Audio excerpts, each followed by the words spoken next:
Hello students. So today in ninth class we are going to study about statistics. So what is statistics? Statistics is a branch of mathematics which deals with analyzing the data, collecting the data and analyzing the data.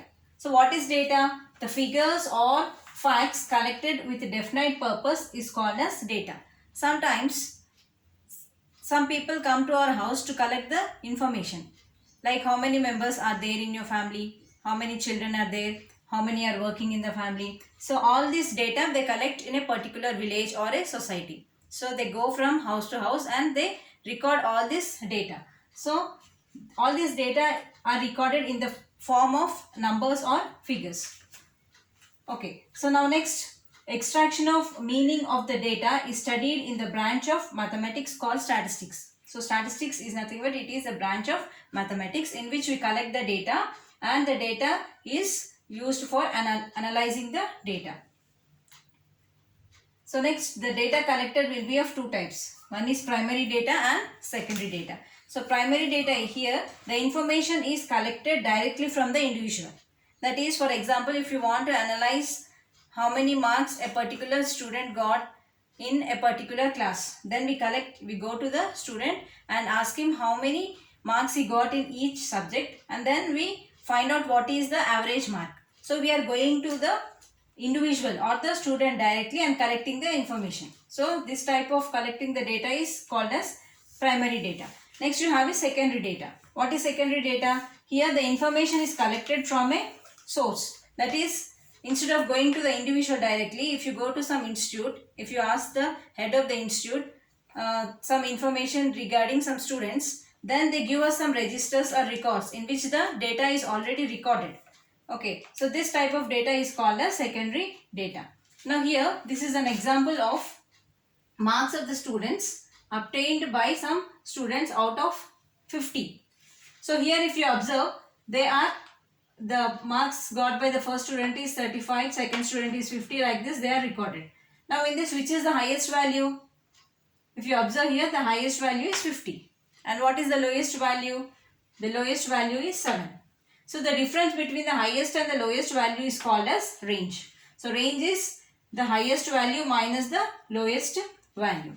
Now here the data is given for only 1, 2, 3, 4, 5, 6, 7, 8, 9, 10, 11, 12. So the marks of only 12 students are recorded here. Now suppose there are the data collected is very huge. That is, suppose there are some 1 lakh individuals or the data is very huge. Then in such a case, the data is tabulated like this. So that is, the data is divided into different groups. For example, there are some 1000 individuals. Then we can divide them into 0 to 100, 101 to 200, 201 to 300, like this till 1000. We divide them into groups. So this grouping is called as the class interval. We are dividing into different intervals. This is called as class interval. So from 0 to 100, how many are lying between 0 to 100? We note down here. So this is called as the frequency. Okay, so each one is called as the class interval, and the lowest value is called as the lower limit, and the highest value in each class is called as the upper limit. This is called as lower limit and this is called as the upper limit. Similarly for this also, this is called as the lower limit and this is the upper limit. So if you observe, the difference between the upper limit and the lower limit will be same for all the classes in the class interval, and the difference between the upper and the lower limits is called as the class size. Okay, so this is about little introduction about what is data, types of data, what is range. In the next class we are going to study about the ungrouped data. Here one more thing is there. So here the data is recorded like this. This is called as raw data or ungrouped data. If you are dividing the data into different classes, then it is called as grouped data. We are grouping the data. This is called as grouped data. If you are not grouping, so this is called as raw data or ungrouped data. If you like this channel, please like, subscribe and share this channel.